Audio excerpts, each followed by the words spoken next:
رحیم میرا نام ڈاکٹر فواد فاروق ہے. میں ماہر امراض قلب ہوں. قومی ادارہ برائے امراض قلب کراچی میں.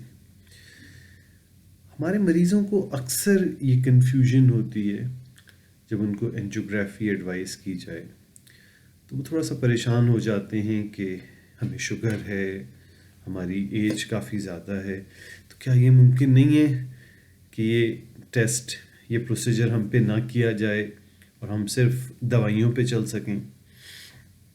تو اس لیے ایک عام آدمی کا یہ سمجھنا ضروری ہے کہ اینجیوگرافی کیا ہے, یہ کیوں کی جاتی ہے اور یہ کس طرح ہوتی ہے.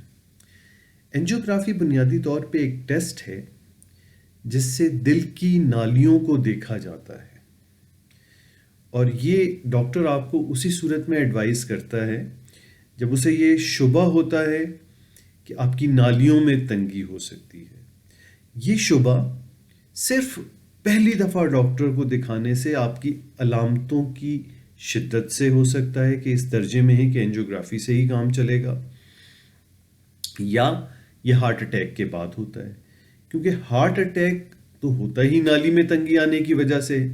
تو اس لیے ہارٹ اٹیک کے ساتھ یا اس کے بعد, ہارٹ اٹیک کے فوراً دوران اینجیوگرافی آج کل اس لیے کی جاتی ہے کیونکہ اس ہارٹ اٹیک کے جسٹ فوراً بعد اینجیوگرافی کر کے یہ دیکھ لیتے ہیں کہ کون سی نالی بند ہو رہی ہے اور اس کو کھول دیتے ہیں. اس سے نقصان کم ہوتا ہے دل کو. سملرلی ہارٹ اٹیک کے بعد اگر دوائیوں کے ذریعے سے بھی آپ کے ہارٹ اٹیک کو ڈیل کیا گیا تو ہارٹ اٹیک کے بعد یہ دیکھنا ضروری ہوتا ہے کہ آپ کی اس نالی کا کیا حال ہے جس نے ہارٹ اٹیک کیا, یعنی ابھی اس میں تنگی کس درجے میں ہے, اور آپ کی باقی نالیوں میں کتنی تنگی ہے. تیسری صورت وہ ہوتی ہے کہ آپ کی علامتیں مبہم ہوتی ہیں لیکن آپ کو کوئی ٹیسٹ جیسے ETT یا اور دوسرے نوعیت کے ٹیسٹ, ان سے ایک اشارہ مل رہا ہوتا ہے کہ یہ شبہ ہے کہ آپ کی نالیوں میں تنگی ہو سکتی ہے. اب ایسی صورتحال میں انسان دوائی پر بھی چل سکتا ہے, لیکن دوائی پہ چلتے ہوئے وہ اس خطرے میں ہوتا ہے کہ پتہ نہیں اس کی نالیوں میں تنگی کا سٹیٹس کیا ہے. اگر وہ کم نوعیت کی ہیں تو ہو سکتا ہے وہ دوائیوں پہ بھی چل پڑے, لیکن خدا نخواستہ اینجیوگرافی کر کے یہ معلوم نہ کیا جائے کہ اندر تنگیوں کی نوعیت کیا ہے اور دوائیوں پہ چھوڑ دیا جائے تو پھر کسی بھی لمحے کوئی جان لیوا پیچیدگی آ سکتی ہے. تو اس لیے یہ اچھا ہوتا ہے کہ انسان اینجیوگرافی کر کے کم از کم دل کی نالیوں کے اندرونی حالات دیکھ لے. اس کے بعد یہ بھی ممکن ہے کہ ڈاکٹر آپ کو کہے کہ بھئی آپ کا کام دوائی پہ ہی چل جائے گا, یا شاید اینجیوپلاسٹی کی ضرورت پڑے, یا یہ بھی ممکن ہو کہ تنگیوں کی نوعیت ایسی ہے کہ آپ کو بائی پاس کرانا پڑے.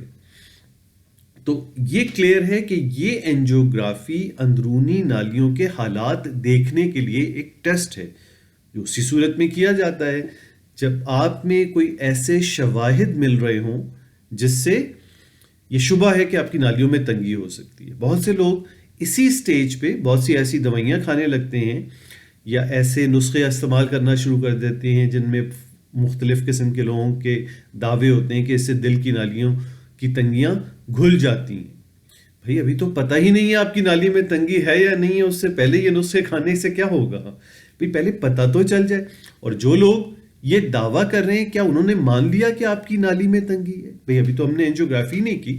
اور کبھی کبھار ایسا ہوتا ہے کہ ہم لوگوں کی اینجیوگرافی کرتے ہیں اور اینجیوگرافی میں بڑی معمولی بیماری یا نالیاں بالکل نارمل نکلتی ہیں. تو یہ کلیئر کر لیں کہ یہ ایک پیور جیسے مادی انداز سے ایک چیز ہوتی ہے کہ آپ گاڑی کا انجن کھولیں گے تو پتہ چلے گا کہ اندر نقص کس قسم کے ہیں. آپ کو مکینک یہ کہہ رہا ہو کہ آپ کی گاڑی میں یہ پاسبلٹیز ہو سکتی ہیں, اس کو بھی نہیں پتا ہوتا. وہ کہتا ہے انجن کھلے گا تو میں بتا سکتا ہوں کہ کیا ہے. آپ کہیں نہیں ہم کچھ نہیں کرا رہے اور حیدرآباد جا رہے ہیں. یہ ممکن ہے آپ حیدرآباد چلے بھی جائیں کیونکہ نسخ معمولی ہو اور سکتا ہے کہ کچھ دور جا کے ہی آپ کی گاڑی بند ہو جائے. تو یہ اینجیوگرافی کوئی ایسا حتمی نہیں ہے کہ آپ کو لازمی ہو گیا, ایک ٹیسٹ ہے جس سے صرف فیصلہ کرنا ہوتا ہے. میرا خیال ہے کہ آج ہم اپنی بات اس حد تک ہی رکھتے ہیں کہ اینجیوگرافی کیوں کی جاتی ہے. میں انشاءاللہ نیکسٹ ویڈیو میں آپ کو بتاؤں گا کہ یہ کیسے کی جاتی ہے اور اس میں کیا اس کے بعد پھر کیا معاملات ہوتے ہیں. تو امید ہے کہ آپ کو اس سے کچھ اندازہ ہوا ہوگا کہ انجیوگرافی کیوں کی جاتی ہے.